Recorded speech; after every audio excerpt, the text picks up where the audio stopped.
Tonight, we're thrilled to host a conversation between two incredible artists, Emory Douglas and Andrea Bowers. This is part of our programming related to the exhibition on the fourth floor called West by Midwest. So I hope you all have been up to see it, and if not, you will definitely want to after this talk.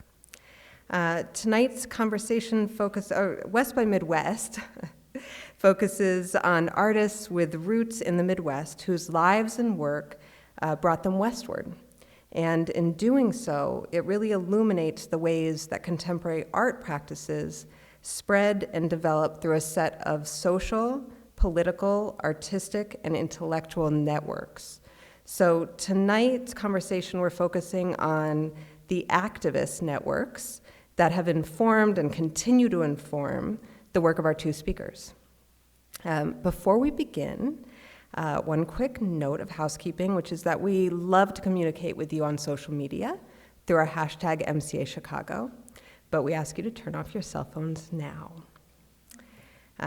So tonight's program, as you know, is Andrea Bowers and Emory Douglas. I'm going to keep these introductions very brief because you'd all much rather hear from them about their practice than from me reading a bio. So that's why they're very brief. Emory Douglas has worked as the Minister of Culture for the Black Panther Party from 1967 until the party disbanded in the 1980s. His graphic art was featured in most issues of the newspaper The Black Panther, which had peak circulation of 139,000 per week in 1970. As the art director, designer, and main illustrator for the Black Panther newspaper, Douglas created images that became icons, representing Black American struggles during the 1960s and 1970s. And this work, of course, has influenced generations of artists.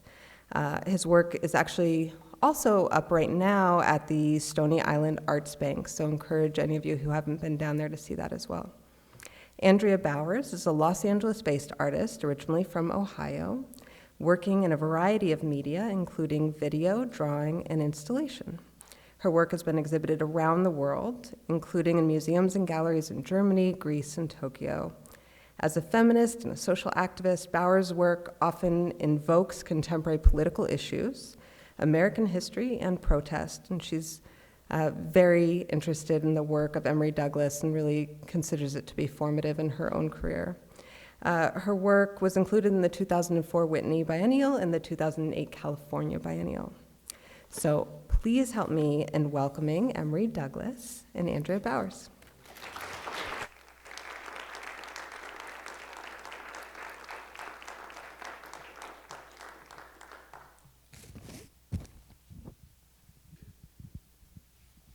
Hello, thank you all for coming. Can you hear me? Yeah. I want to thank everyone here, January, for inviting us, and it's such an honor to be speaking with Emory tonight. Glad to be here in conversation. You want me to start? Oh, yes. Okay, so I printed a paper and left it back there, so I'm just going to read it off my phone, a little paragraph. So this is probably really hard for Emory to believe, but when I was in grad school at Cal Arts, I was told that it was immoral to make art, or it was unethical to make art about activism, because art was representational and activism was real. And so, you were just taking advantage of those activists for, the success of your art practice. And that was just, really upsetting to me. And so I was looking for a way to think about art differently, and I ran across this speech that you gave called Revolutionary Art. And maybe you can talk about that, but first I thought I would read the ending paragraph because I think it's so important. Is that okay? Uh-huh. Okay. Sure, please. Do you want me to hand it to you and you can read it? No, it's fine. Go ahead. Okay. Art is subordinate to politics, since at this time we are fighting in a struggle for our national liberation. Therefore, politics must be the paramount thing to anything that we have going. So when we say that we want decent housing, we must have pictures that reflect how we're going to get decent housing. When we say that we want an immediate end to the murder and brutality of black people, then we must show how we can deal with that. All the art must reflect the politics of the day as exposed by the vanguard party. You have to understand also that politics and art go hand in hand. Politics is the engine, and the art is a part of that engine. It may be a screw on that engine, but it's a screw that if it is lost, the struggle and the politics of the struggle will be weakened. Because every revolutionary movement that I know of has some type of revolutionary art. So just even that, the whole text, the whole speech is amazing, but that one paragraph is like really, you kind of verbalized what I was thinking about kind of like intuitively. So maybe you can talk about giving that speech and what you were thinking and why you were asked to give it and that sort of thing. Well, the speech comes out of the context of the social justice at the time that I was involved in, and that was the Black Panther Party. And so it was a reflection of the politics of that period. The 10-point platform and program, our involvement with the community, hearing their pain, their suffering, their joy, and all that becomes a part of the art itself. So the art is a reflection of all of those, of that context. So, okay, let me turn on my notes here. I think everybody, like, I asked everyone what I should ask you, and everybody wants, so we should just get it out of the way. Everybody wants to know about your early years Yes. and how you got involved in the Black Panther Party, and then they want to hear about, like, the newspaper and how the newspaper evolved over time and how you first started making it. Okay. Oh, I'll take the one at a time. That I might have to ask you again about next. That's quite all right. That's all right. Well, I came to San Francisco, California in 1951. I had asthma as a kid. I was born in Grand Rapids, Michigan in 1943, so that tells you I'm 75. And so I came to California in 1971 because my mother had a sister, lived in San Francisco, and they thought the weather would be better, the doctor did. And so we came to San Francisco, and I recall my mother was legally blind. She could see something, but she was still considered legally blind, so she worked at one of the concession stands that the government had, where you could sell candies and all those things and cigarettes and what have you. And she worked at the one at the juvenile center in San Francisco for the handicapped. So during that period, I think my first trip was to the South was when I was about 10 years old, 10, 11 years old. And we had to, we caught the bus from San Francisco, Greyhound bus. And when we got to Oklahoma City, we were going to Tulsa, Oklahoma. And when we got to the bus stop, in the train transfer from the bus in Oklahoma City to go to Tulsa, she took my hand as we went into the bus station, and she explained that we have to sit over here, and it was a small area, and this is where we have to eat. He said you can't use the bathroom out of here, and there was a sign over in the bathroom in there where we were, and on the bathroom there said for Negroes only. So that became my actual physical encounter with the racism at that time. Thereafter, I remember as a youngster living in the Fillmore district, which was then now I call it the Western Addition, all these other uppity names they're giving it. And during that time, I used to, as a youngster, at one point, as I was about the 7th or 8th grade, they had a curfew where young people my age in that neighborhood, and I don't know if it was in the parts of the city as well, we had to wear dog tags with our name and age on them. And if we were caught out after night, they would catch us and take us to a juvenile center. But we knew how to get away and hang out and all that, so we never got arrested. I remember what you call profiling today. Back then, you had young blacks, older guys who hanging out at the stores on the corner, and the police would come by, If they caught them on the store on the corner, and they asked them for their ID, and they didn't have their ID, they'd arrest them. If they didn't have any money in their pocket, they arrest them for vagrancy. So it was a cat and mouse game of those times. It was profiling back during that time. I also remember it used to be these two black men that used to come to town all the time. And they would always, every time they come, I just so happened to see them on the news, and they would always interview them. And I couldn't understand, because you never would see any blacks on the TV. You only had 3 stations then, except for maybe the Nat King Cole show, which is only about 15 minutes during that time. And I remember later on, when I went to work for the Black Press, and it came back to me, that was W.E. Du Bois and Paul Robeson. Every time they used to come to town, they would always interview them. And I remember one time they interviewed W.E. Du Bois, because he had came to town. He had an office around 2 or 3 blocks from where I lived at, and it had been firebombed. So he had came out there for that purpose during that time. Then there were the civil rights movements that was going on in the late 50s, because blacks could not get jobs or stay at the hotels downtown in San Francisco.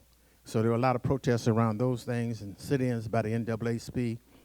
I also recall I used to watch the TV during the late 50s and watch then that's when the gangsters used to run Cuba. And you see the follies and the dances and all that on the weekends. That'd be the late channel. Would stay on all night. And the baseball games where you had the different American teams would be playing against the Latin teams in Cuba and what have you. But all of a sudden there was this blackout, and that was the beginning of the Cuban Revolution during that time. Then you go into the 60s. I recall observing on the TV, you would see What was the propaganda about the Cuban Revolution at that time? Well, I was naive to that. I just Where, you just observed remember I seeing recall seeing how it would happen, and then it flashed on me later on. That's what that was. After I became more aware and what was taking place, but at the time I wasn't. I would just want to watch the follies and the dancing and stuff that took place on the weekends, because it was up. It was on the only TV station that was on up until 3 or 4 o'clock in the morning. And so I remember in the 60s, in the early 60s, you would see the civil rights marches being beaten and beaten down and being hosed and what have you. Then on the international news from time to time, you would see the same thing in South Africa. You would see the beat down with the water hose, the tanks, all those things. And then you begin to formulate in your mind what was possibly going on. Then I remember when Fannie Lou Hamer and the Democratic, the all-black Democratic representatives from Mississippi, when they went to the Democratic Convention and they were refused to accept them to sit as the delegation from Mississippi because it was all black. I recall that during that period in time, and the many rebellions that began to take place in the 1960s of young blacks being murdered and always being justified during that period, over 300 or 400 rebellions in the inner cities. So all those kind of things, I psychologically began to form my desire to want to do something. And it was about 1960, I went to City College of San Francisco. I was in and out of the youth detention centers as a youngster, just being bad and incorrigible. Like But that you studied commercial arts there. You did some sort of graphics work? Yes. When I went there, it was suggested that I take up commercial art, because if I would have took up fine art, I wouldn't have been able to do the production work that I did on the Black Panther paper. Maybe been good at fine art, but not at production aspect of the graphic aspect of it. And I went to City College and I took up commercial art. That was my only basic training, my real formal training. All other than that is self-taught in the context of what I do. And When I went there, I developed my skills to the point that they used to send me out on job assignments. I did silkscreen factory. I did illustrations that came into the departments that for doing technical illustrations, like for chromosomes and medical students and stuff need those things. And the fact that the teacher would observe what you do and see how well you were, they would ask you if you want your job, you get paid for it, and those kind of things. So I also worked at downtown at a store that did fine wine goblets and silverware, displays and those kinds of things, and worked in their production department for the ads for the newspapers. So all those things, all that plays into when I get into the Black Panther Party. As well was in the Black Arts Movement during that time, which was a national movement, which was also on the West Coast. And Emory Douglas, then known Leroy Jones, was in the Bay Area, and he had been brought to San Francisco State University to do some community theater and what have you. Was the Black House in San Francisco? Yeah, the Black House came around that same time when the Panthers had started. Can you describe what the Black... Does everybody know what the Black House is? Should he describe that?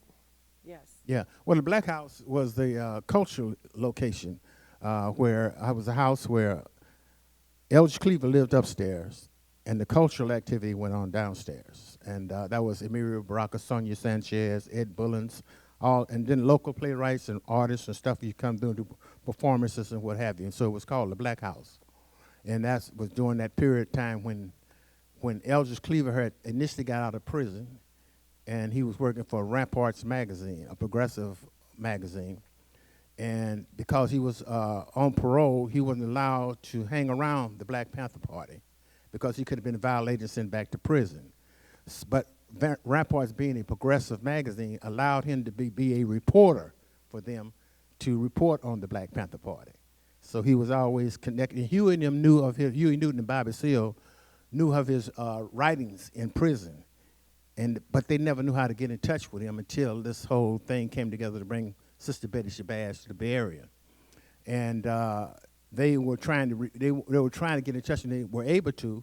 And so they used to come to the Black House to go upstairs and talk to him quite a bit, trying to pick his brain. And at the same time, they had the whole vision about starting the Black Panther newspaper, and they wanted him to be the editor or write for the paper during that time. And Huey and them had the vision of the paper to tell our story from our perspective. It could be like a double-edged sword. It could praise you on the one hand, and it could criticize you on the other. I recall when I went to the Black House one evening, Huey and Bobby and Eldridge were sitting downstairs, and there was nothing happening, nothing cultural events was going on. And I seen Bobby working on the first paper, which was a legal-size paper, sheet of paper, had been typed on a typewriter, and had used markers for the heading of it, and had the Panther on it. And it was about the young man who had been murdered in Richmond, California. His name was Denzel Dowell. He was mentally challenged, and he had been murdered by the Richmond police.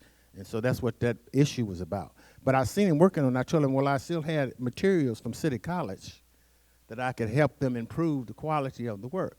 So it took me about a half an hour to go home and a half an hour to come back. And when I came back, Huey and Bobby said, well, we finished with that, but you've been coming around, because I had began to come around at the end of January of 1967, about 3.5 months after the organization had started. And he said, you seem to be committed, so we're going to start the paper, and we want you to be the revolutionary artist. That was my first title. Eventually you become the minister of culture, but it'd be the revolutionary artist. And so they said, and like I said, the paper would be about telling our story from our perspective and the whole bit. He said, but we want to have a lot of pictures in it and artwork as well, because the reading, basically the community, black community then wasn't a reading community, they say, but they learned through observation and participation. So they would get the gist of the story if they seen these photographs or they seen the artwork. And they had the whole ideal of seniors, when they read the paper, have big titles and stuff so that the seniors could be able to read the captions and what have you for the paper. So that became, I think about going fast forward from January to May was the first tabloid paper that came out. The one that Bobby was working on, that was the first issue. This is 1967. That was the first one, what I described, the tabloid, came out in April.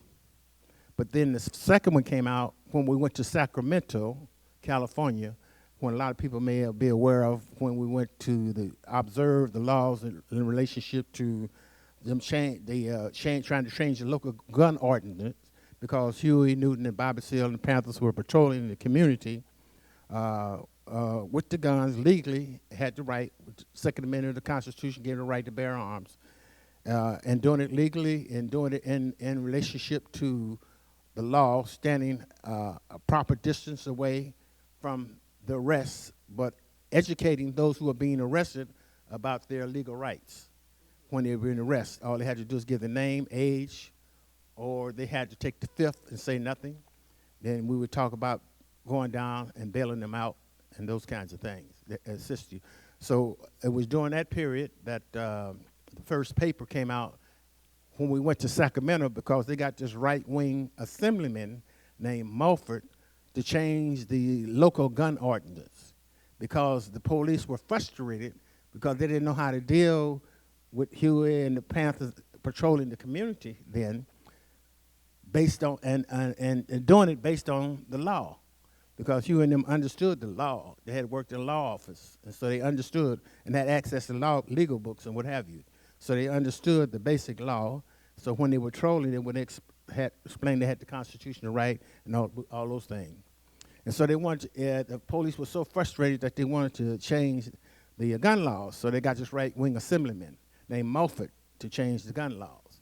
So, and that's when we went to Sacramento to observe in the chambers, representing the chambers in relationship to these laws. Now, how I got involved in going to Sacramento is I just went by the Black House one night and was nothing happening. And just when I was leaving, Elder Schlieff was there. He said, "We're going to Sacramento tomorrow. Do you want to go?" I said, "Yeah." He said, "Well, you got to be here at 7:45 because we got to go to Oakland." And I said, "Okay." And so we go to Oakland. Then when you get to Oakland, So there was like no sensitivity, like, hey, you might be arrested, or we might get in a little trouble. He's just like, hey, you want to go to San Francisco? Yeah. You just want to go to... Yeah. And then, but when we went to Oakland the next morning to connect with everybody, that's when everything was laid out. It was explained, and there were not just Panthers. A lot of people think it was just Panthers. It was Panthers and non-Panthers. There were men and there were women who were part of this delegation. There were family members of the Denzel Dow, the young man who got murdered. Some of his family, sisters and brothers, were part of that delegation that went to Sacramento. But it was explained to everybody that there was not to be any, it wasn't about gunplay, none of that, that the guns were going to be in the trunk. When we got to the Capitol, we'd take them out because it was legal, and then we would carry them into the chamber.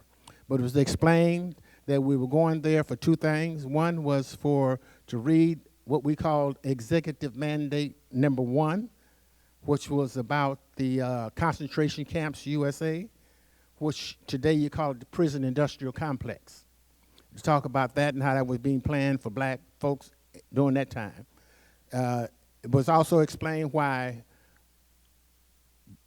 Bobby was going and Huey Newton was staying behind, because they felt that it would be what we call a colossal event.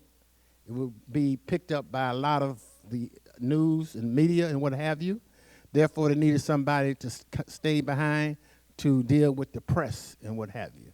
This is the early phase. The party's only about 6, 7 months, 8, 9 months old during that time. So when we get to Sacramento and get on the lawn, you have then the governor of the state of California, Ronald Reagan, who became the president of the United States, was standing about from here to that podium. And he was holding a press conference with some parochial white school kids and the press. The kids and the press thought we were a gun club. The press gravitated over to where we were, and Bobby Seale, leading the delegation, explained what we were there for, and also read the Executive Mandate Number 1. Thereafter, we left and went into the Capitol. They opened the doors and allowed us in. Wasn't against the law. We weren't violating no laws. It was within the legal right, but we didn't know what what all laws were being passed.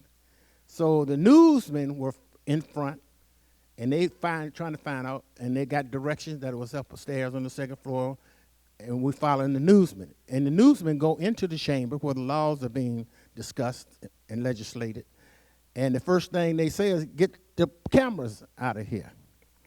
Thereafter, we follow right in. They say, well, get those guns out of here. And we turn around and leave. And we go back outside on the lawn, talk about 10 minutes, and we leave and go to a filling station about maybe 2 or 3 blocks, 4 blocks away. All of a sudden, you see this motorcycle cop come by and see all these black men at the filling station with these guns. He gets on this thing. All of a sudden, they swooping down on us. When they swoop down on us, they take the guns, they jam them and jack them up so that they will be in violation, with bullets in the chambers, in violation of the local gun ordinance. Therefore, they could charge us with all these other trumped up charges. They arrest us. We go back and forth to court. Eventually, they want to make a deal that we would get non-supervised probation if we plead guilty to a misdemeanor. The reason why we agreed to that was because there was this whole group of folks around the country who were wanting to become Panthers. The organizations are beginning to grow and develop. And so we need to do our organizing as opposed to spending a lot of time going back and forth. So we agreed to the unsupervised 6-month probation, but we had to go to court in order to, so the judge and plead guilty to the misdemeanor in order to get the non-supervised probation.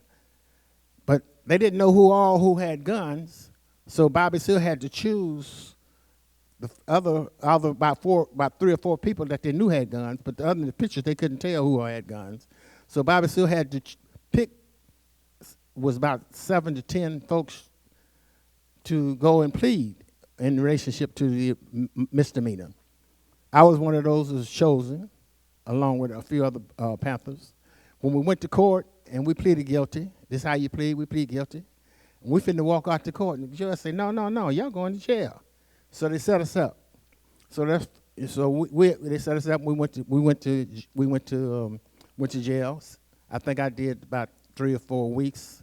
He had some people who did a month, 2 months. He had little Bobby Hutton, who was the very first Panther. He was 15, 16 years old. Hugh and Bobby had to get permission from his parents for him to join the Black Panther Party back in the day. So he went to juvenile for about 3 months, 6 months, and after that, the party began to evolve and grow. The paper itself became the organ that we used to get our message out. It also had local, national, international news, always in solidarity and coalition with people's struggles around the world and on the domestic level as well. First 3 or 4 issues, maybe it didn't have any artwork. I was just doing the production work, laying out and those things. About the 3rd or 4th paper, I began to do a little illustrations in the inner side of the paper. And then maybe a little while after that, began to do illustrations for the back cover that you would see each week when the paper did begin to come out on a weekly basis. Initially, it was supposed to come out bi-weekly, but we got it out when we could. And sometimes in the early days, as we evolve and develop, yeah, it was supposed to be bi-weekly at first. Yeah, but we only got it out maybe once a month, every night. And then sometimes, when we did it then, you maybe look at an article or say continued on page 4. You go to page 4, and the article wasn't there. So we had to have critiquing and evaluation and develop so the paper would be consistent. And I think about the late 1967, early 1968, we started getting it out on a consistent basis. But we also got it out where it said continued on page 8, the story was on page 8. It was there. Yeah. So I inappropriately asked him before we started this how many times he was arrested, and that was the one story he told me. I just think it's really interesting that he just happened to talk about that story, because right now I'm working. I don't know if it'll become a project. I tend to meet activists and work with them before I actually make something. But I'm currently working with Takata Iron Eyes, who is the 15-year-old spokesperson for Standing Rock. And she has become really close with some of the young March for Our Lives people, the kids. And recently, Jeremy Scahill on that Intercept podcast, on Intercepted, was just talking exactly about that legislation in that event when you all were arrested in relationship to March for Our Lives, because it's the only time, I think, in our history where these kind of right-wing racist leaders decided that they were going to put gun control in any way. When you all legally showed up and had a right to the Second Amendment to bear arms, and it sounds like you didn't even have bullets in them or anything, and they put it. Yeah, but it doesn't matter. But, that's I don't know, I find irony in that. I find extreme irony in that. Well, it was still the colonial mentality. Dare a black man to stand up and. But would that change today? It seems like it's the same issue today. Well, much as things change, some things stay the same. Why did they get to murder and brutalize us and we get to blame? Yeah. So, okay, so I am going to ask you something, and you can tell me I'm totally wrong. So a lot of times I feel guilty because I can't just draw like you. And I'm thinking, because I have to look at a picture. I can only draw from pictures. I'm really good at copying exactly what I see. And I'm also really terrible with slogans. And so I go to every protest I can go to and I record them all to figure out the text that I want to include. So I'm really literal, and I collect pages and pages of slogans, and I collect things that are moving that people say in books.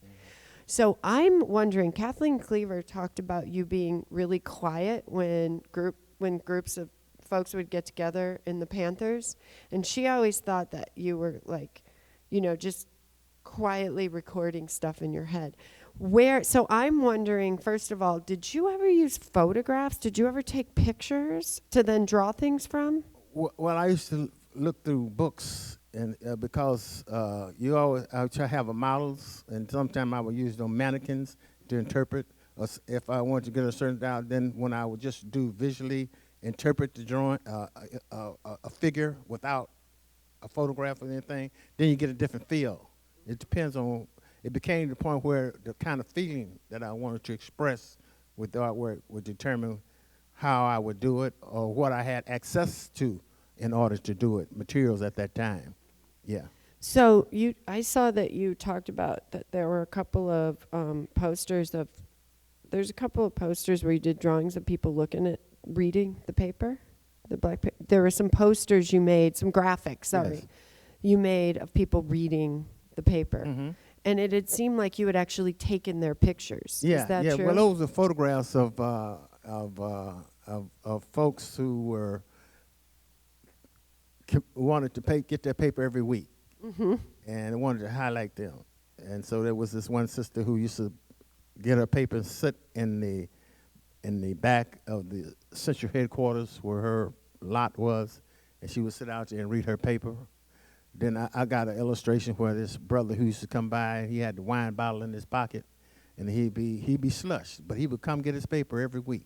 But did No you matter. take pictures of him? Well, then in the beginning, we had photographers who we had access to those photographs. Okay. Then we developed our own in-house photography department. You know what I'm trying to figure out? Where are all those photographs? Oh, well, we still got some of them.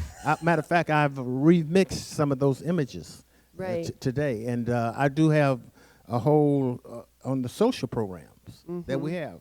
those pictures are part of those social programs as well. So you have a lot of new works. I Yes, mean, it's a not- remix and new work, yes. So, and you're calling them remixes. Well, some of them are remixed because they're reinterpretations of Of works oth- some that I've earlier done in the works. past. So, Like some artists take them and they throw them away. uh-huh. Well, I take them and remix them. So I had this, when I started, I was pretty young when I started making work, and I first started making work about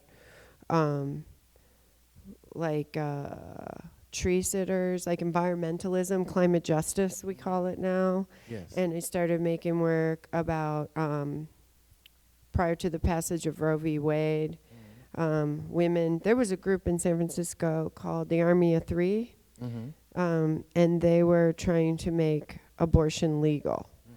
And at the time I was making that, I think Bush was trying to take our rights away.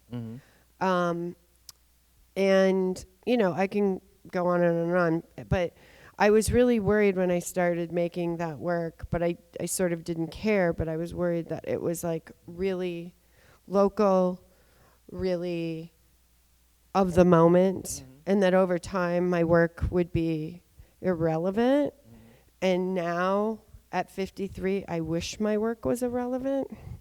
I wish that those ideas, those works, you know, regarding immigration, you know, justice, you know, labor issues. It's like repeat Yes. in new and scary versions that I could never have Yes. expected.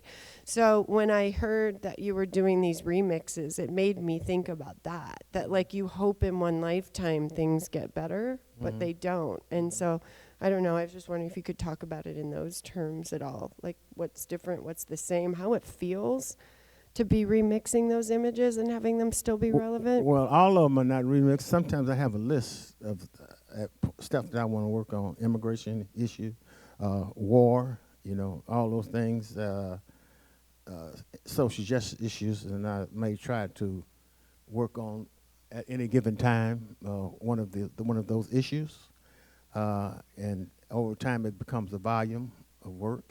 And then there may be some stuff that I may have done and integrate into that image or remix those images. And then I observe how certain images, how people respond to them. They have a longevity from how people respond to them and what they say about it. So I try to reinterpret them in a contemporary way in that context. Yeah. So I'm wondering, okay, so we have like 5 minutes. Oh, Is that's there okay. anything that you really want to talk about or say? Or do you want me to keep sort of talking about Please, ideas? if you got me a question, I'll Okay, respond. well, we kind of started talking about this like a few weeks ago. But one of the subjects I'm doing right now is I went to Trump's inauguration, not to be at the inauguration, but to protest. And there was this amazing kind of like coalition called Disrupt J20, which is January 20th. So you know how, or not Bush, Reagan. Not Reagan. Oh my God, it's like a Freudian slip. Trump, horrible Trump. It's like your drawings. You just keep putting another horrible president's head in. You know, Reagan, Trump, you know, it's anyway. So I went to Trump's inauguration, and you know how he was been flipping out about he had the biggest inauguration ever? Well, I don't know if anybody knows this, but the reason he didn't is because there was this amazing alliance of activists, 8 activist groups. So you had a kind of queer trans liberation group, you had, and it had like climate justice, you had Black Lives Matter, you had the Futurist Feminist, and you actually had a trade group. Like they saw Bush or Trump's trade policies coming up, which I couldn't even figure out what they were about. They had llamas and everything else. I didn't know what was going on there. But they had chained themselves to and blockaded the entrances of the inauguration. And there were tons of arrests, like, I can't remember, but in the hundreds.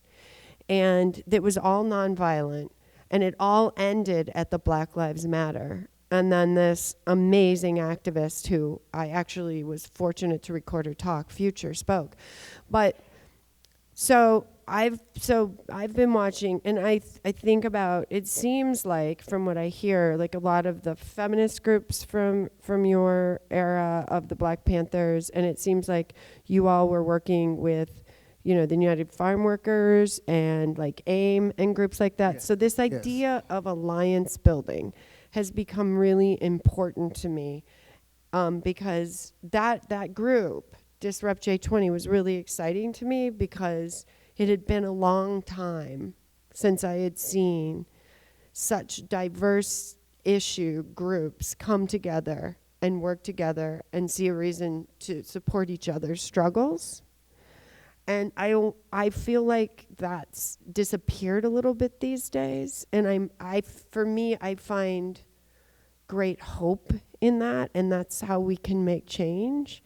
So I'm wondering if you have any reflection on the knowledge and wisdom of what you experience and what worked in terms of activism, and what we need to maybe have more of right now, like what's missing or what we can do better, or, you know, in terms of being activists. Well, that comes out of the movement itself as you evolve and your commitment to it as a collective.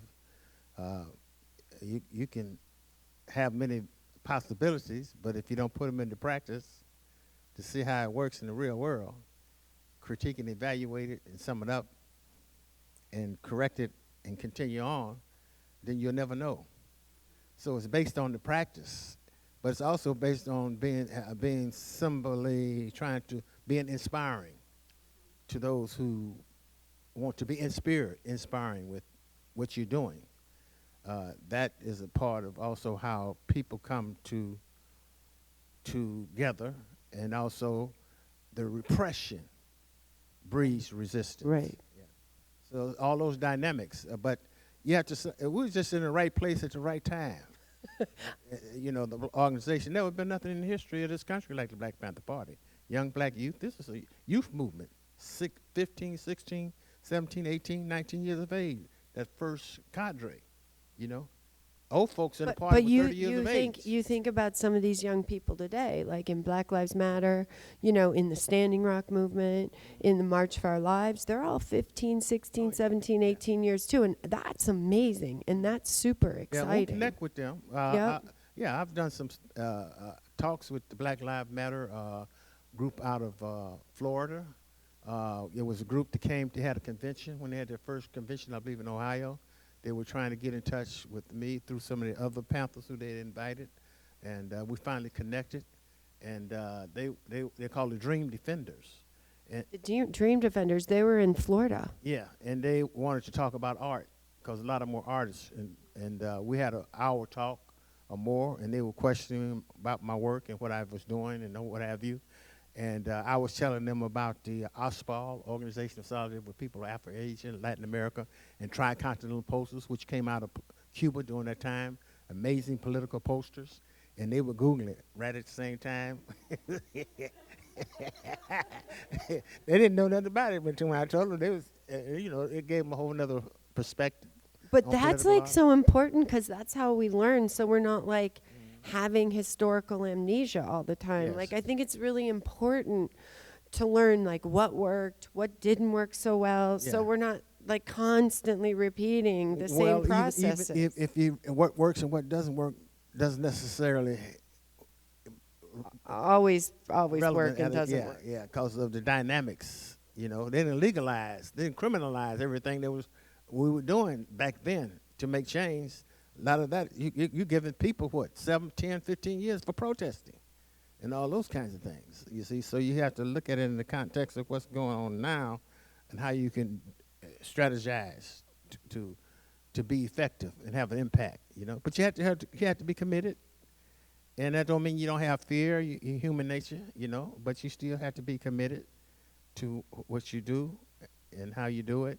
Yeah, those things, yes. So one of the things you said is that you have to be motivational for the people, for them to get involved. And so yeah, if you got a core and people identifying what you're doing, you're serving their interests. I mean, see, because when the Panther started, there were a whole lot of other organizations calling themselves the Panthers at the same time. The symbol comes from the South during the Civil Rights Movement. In 1965, when the Voters' Right Act was passed in this country, they gave blacks the right to vote without being lynched and murdered legally, you know. You had SNCC, Student for Nonviolent Coordinating Committee, and you had Stokely Carmichael and them. They went to Lowndes County, Alabama, which is predominantly black, about 20,000 strong, 80% black, but the Boconers and the racists ran the county, plantations, what have you. A lot of the blacks, most of them were sharecroppers, but they wanted to vote. So when they came there, they wanted to be informed and enlightened, but they didn't want to be a part of the Democratic Party nor the Republican Party. So they started the Lowndes County Freedom Organization. And like the racists who had a symbol, and it was the Democratic Party, who had a symbol of a white croc, a rooster, which stood for white supremacy. Oh, you use that rooster in some graphics. Okay. And what happened is that they had to have, the Lowndes County Freedom Organization had to have a symbol. So they seen these high school sports teams, like with the animals, the tigers, lions, and they chose the Panther. So the symbol of the Panther comes from the South during the Civil Rights Movement. Okay. But then, moving fast forward, when I mentioned about We have the to other talk Panthers quickly were because moving, we're out was- of were time, coming- unfortunately. Huey Newton said, well, the people are going to identify with the organizations that's serving their interests. And that's what took place.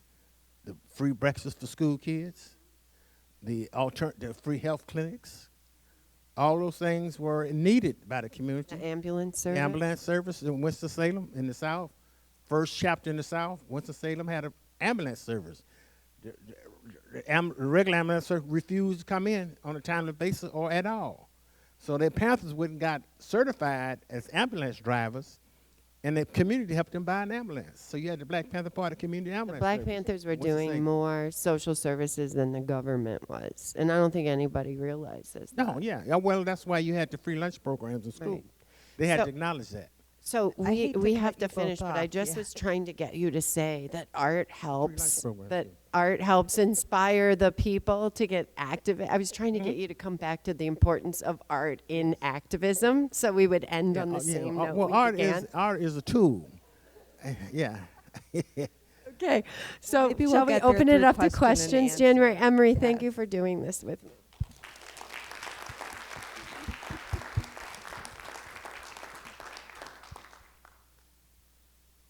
So just go ahead and raise your hand if you have something you want to say or a question. This is your opportunity to speak your mind or to ask questions of these incredible artists we have.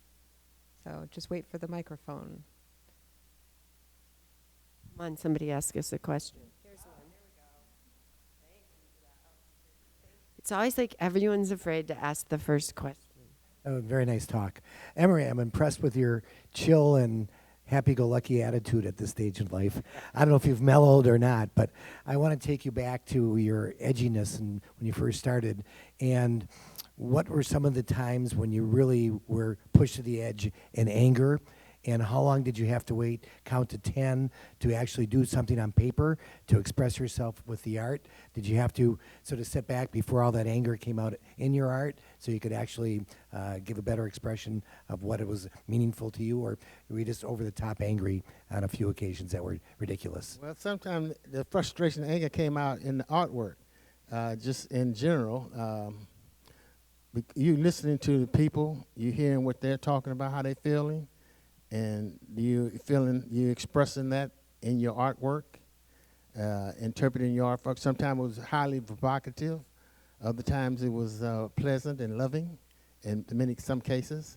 But it was meant to be in your face. That was at that particular time in the 60s. That's what the art was initially reflected in the drawings and stuff. And it's evolved over a period of time, shifted in many ways, and people could say that they could tell the direction of the party, the way the art was illustrated in the paper itself as well. So just as saying it in different ways, but saying maybe making it relevant in the context of different ways as opposed to using it in the same framework, in the same context. Without beginning, we used to have a lot of the guns in the artwork. Then we had the pig drawings. Then we had the solidarity with people's struggles around the world. And we also had those that dealt with the social programs and issues of those in the paper. So you had the shift. But the frustration was always there. I recall one time I got stuck early on. And I was talking to Eldridge, because we didn't have a headquarters at first, but we used to work on the regular light on a regular table on the floor. And we used to use, we had to make up our own layout sheets. We had to cut and paste and put stuff together and use prefabricated materials, letters, to make out the letters and stuff for the newspapers, headlines and things like that. And I was getting frustrated, and I said, well, I'm still getting, I'm having these mental blocks. I can't come up with anything. And I remember Eldridge saying to me, well, look, it doesn't matter what you say about this government, you'll be right. And that there opened up a whole mindset, different mindset. You know, I was very provocative in some work, but it was based on fact. It may have been provocative, but it wasn't a distorted interpretation. I think it's like, I think I'm constantly like critiqued as my work being angry. And my work is totally honoring nonviolent civil disobedience activists. And I think that sometimes there's a confusion that political action is angry, all the time. And especially with the Black Panthers, they're like always angry. But I think that activism is about citizenry and like, changing things for good. It's not always driven by anger. And sometimes It's guided by love. It's guided by love, and those stereotypes sometimes have to be changed of activists as angry, because I think it can be used as a negative a lot. Is there another question out there? I hope I answered what you said. I'm not sure. Okay. I don't see an angry bone in your. You're so nice.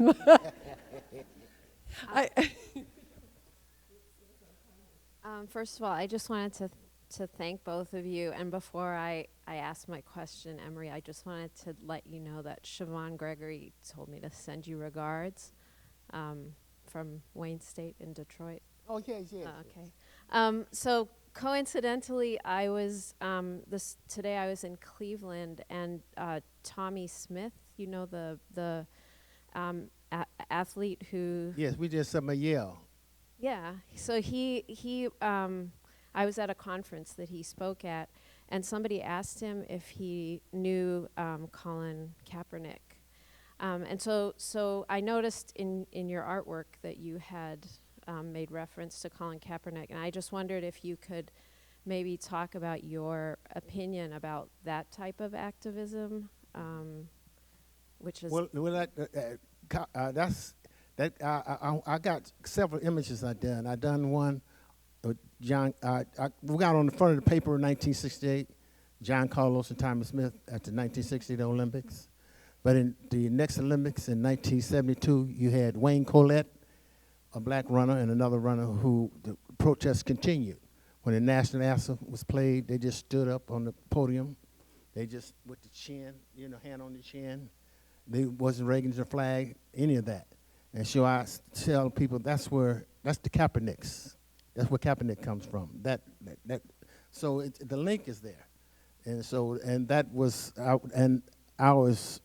the blacklisting of Kaepernick was a racist, institutional racism that was taking place because he was defiance and standing up for human rights violations against the African American community in this country, that as John Carlos and Tommy Smith and them did, Wayne Collette and all athletes did during that time.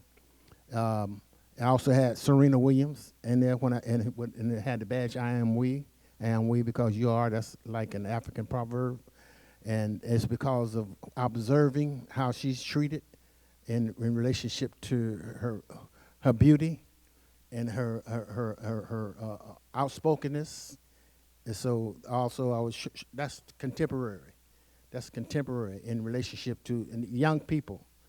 You've seen all across the country and these little kids getting the knee and what have you.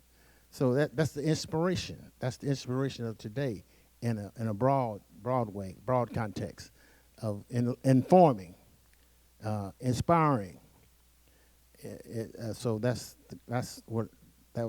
how I look at the artwork of Serena and Kaepernick. What I did, yes. I think we have another question over here.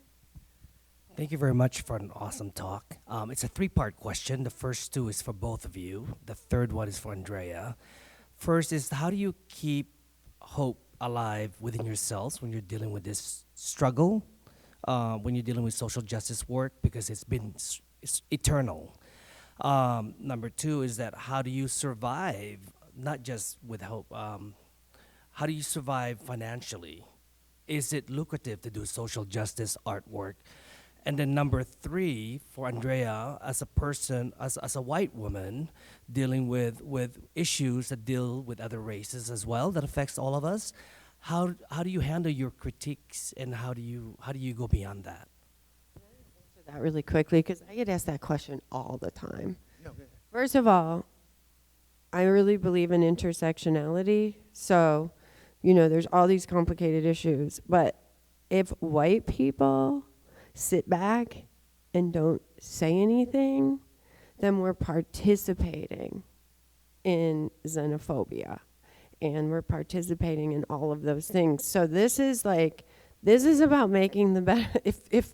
If we have social justice and equality in this world, then we all live better. Life is better, And so I also feel like I'm an activist, and I work with activist groups that have the same goals that I do. I work often really locally and with really specific causes. So it's not about gender, race, ethnicity, any of these things. It's about common activist, missions that we're working on. And so, I just think it's, I try to be really aware of where privilege lies and where, it's a constant balance. But if all white people just sat back and let everyone else do it, it'd be a real mess. I mean, I have to speak out because I receive the benefits of being white in this world. Also, just to add to that, though, I don't know. If you look up, some of you may know Assata. I've heard of her. If you're not, you can read on YouTube. Assata Shakur, who was in exile in Cuba. Well, you read about Marilyn Bluck. Marilyn Bluck was a white activist who helped liberate her out of prison, was a part of the crew to help liberate her out of prison. So you had those activists who were committed to doing and working during that particular time. Now, what's your other question, though? The first one? He asked us about making money, too, Emory. Money and actually, how do you survive? How do I survive? Internally dealing with difficult issues. It hasn't changed, or that struggle's been different. But how do you survive through the struggle? Well, there's an interest. The world, you can get around the world now in 48 hours. You got the electronic media and all that. So information travels and stuff is on the media, and you all over the world, everywhere you got people who are trying to deal with social justice issues, who are interested in that history of the artwork. Understand the Black Panther Party itself, so you can put it in the context. You had the Australian Panthers, who were in Brisbane. You had the Polynesian Panthers in New Zealand. You had those who were called the Dalit Panthers, who were inspired in India. You had the London Panthers in London. You see, you had all these different formations that were inspired, and the official chapter was the London and the Australian Panther and the New Zealand Panthers. But there are many others. So that history lived on, continue today through different young scholars who are doing a lot of research and writing about the work. Nothing that I demand and request, but there's been a lot of interest since about 2006, 2007, where I was invited to the Sydney Biennale. I've been to Sydney, Australia, about 3 or 4 times, collaborated with Aboriginal artist named Richard Bell there. I've been to New Zealand, did collaboration with the Maori artist there, and then work in the hood in New Zealand with young folks who are challenged, and they got gangs there just like they got gangs here, and that's the bottom of the world. And about 8 million people. But they do have them there, but it's an amazing, beautiful country. Been to Beirut, Lebanon, to the Art Center. Been to Portugal several times, Nottingham Contemporary. Been to Banksy Gallery. Never know if Banks is a he or she, but I've been to the gallery and did exhibits there. And so done work with Zapatistas in Chiapas. Some of them have did the Mayan Women Collective. Interpret 4 or 5 of my images in embroideries and those kinds of things. So it's just a matter that, so it's everywhere. You know, when you go and just came back, got an exhibit in West Den Haag, in The Hague, in the gallery there. Went back over to Amsterdam, been there 4 or 5 times in Amsterdam, done some collaborations, but we're just there with groups similar to Black Lives Matter here are doing things, and activists over there. So it's, you know, and you ain't gonna get rich, but you get compensated for coming and putting and contributing, making the presentation, and doing the exhibitions. Bogota, Colombia, had an exhibit there last year. Year for last. Last year I had one in Brazil. In Mexico, also had one in did some talks in Venice, Argentina. I never had, when I first got my computer, I had never looked at my messages. And one day I said, let me look at my messages. And there was a request from these youngsters from Argentina who wanted me to come because they knew they knew it'd work. And I contacted them, and they connected me with their site. And it was young people, artists, all of them are graphic designers. And what they did is they felt that they didn't have any qualified designers and teachers in Argentina. So they began to bring in artists to teach them and talk to them. And so they wanted me to come. It was called Trimarchi. And it was in Mar del Plata on the coast. And they had this major basketball stadium. And they had about 6,000 or 7,000 young people from Brazil, Paraguay, Colombia, all around those areas, 5,000, 6,000 strong. In the quarter, they had the young artists selling the goods.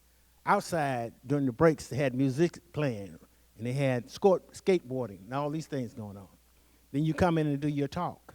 I remember when I did the talk and it was over, it was like you go to opera and you get 7, 8, 9 curtain calls. Well, that's what it was like. And I was trying to figure what was that about. And it come to me that what they were inspired by the artwork because of the issues that they're going through in their countries that they're trying to deal with. So that's the link. That's the connection because of the digital age, and they can get in contact with you. And plus, when you put the images on the internet, the Facebook, and Facebook is a tool, all of them spy. All of them spy. So it don't make a difference. You put that one down, you still use your cell phone, you're still being spied on. I love so this. in that context. Yeah. Sadly, we're going to have to close up soon, but Andrea, any last thoughts about survival? Yeah. I mean, I think that in terms of survival, in terms of remaining optimistic, I think that what's my happy place in the world is being at a march or protest. Like, it makes me so happy and hopeful. And I think that the U.S. and the art world is so much founded on individualism.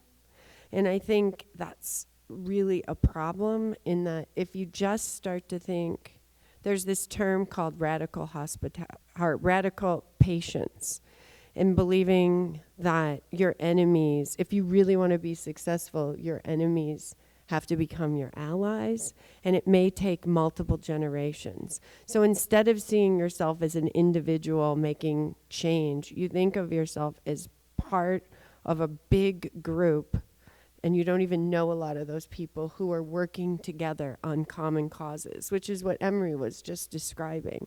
And thinking of yourself as just doing your part in a group, it doesn't become overwhelming. You're just doing your part, and you believe that change can occur. And it may take generations, but it takes a lot of the pressure off, and it just feels, that's how I maintain hope. Thank you I love that as an ending comment.